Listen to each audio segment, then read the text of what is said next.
Alamin naman natin ang latest sa Kamara kung saan sasalang ang kontrobersyal na reproductive health bill sa ikatlo at pinal na pagbasa. May report si Jamie Santos. Jamie?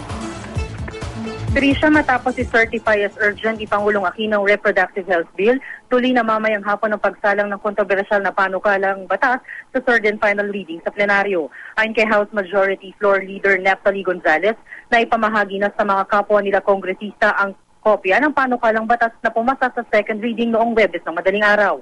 Ayon naman kay House Deputy Speaker Erin Tanyada, mas magiging mabilis ang proseso ng botohan mamayang hapon kumpara noong nakaraang linggo. Mamaya isasagawa pa rin ang botohan sa pamamagitan ng nominal voting, subalit sa pagkakataong ito, bibilangin muna ang boto ng lahat ng mga kongresista na nasa sesyon sa kanila maaaring ipaliwanag ang kanilang mga boto. At yan ang latest mula sa Kamara. Balik sa Trisha.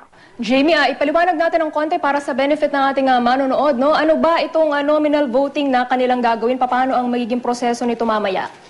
Trisha, yung nominal voting, ito yung isa-isang boboto, lahat ng present na kongresista na nasa plenaryo. Ito yung boboto sila ng yes or no, kung pabor silang maipasa sa third and final reading itong kontrobersyal na panukala na RH bill.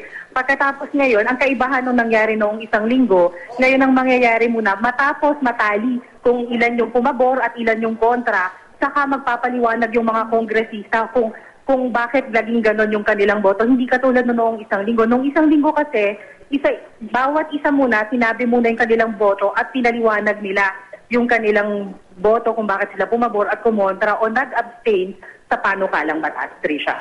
At sa puntong ito, Jamie, hindi na po pwedeng baguhin yung panukalang batas dito sa third reading. Tama ba?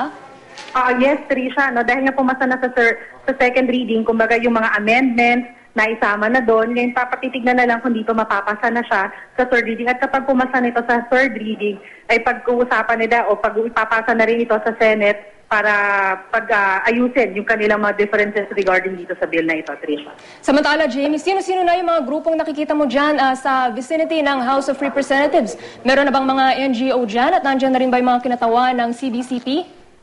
Sa ngayon, ngayong oras na ito, Trisha, ang mga namamataan pala natin, may mga ilang madre na nag-aabang na magbukas yung session hall. Pero yung ilang grupo ng NGOs, malamang maya-maya pa yung mga bandang alas 4 ng hapon yan, mamataan na nating pumapasok yan dito sa loob ng session hall, Trisha. Okay, maraming salamat, Jamie Santos.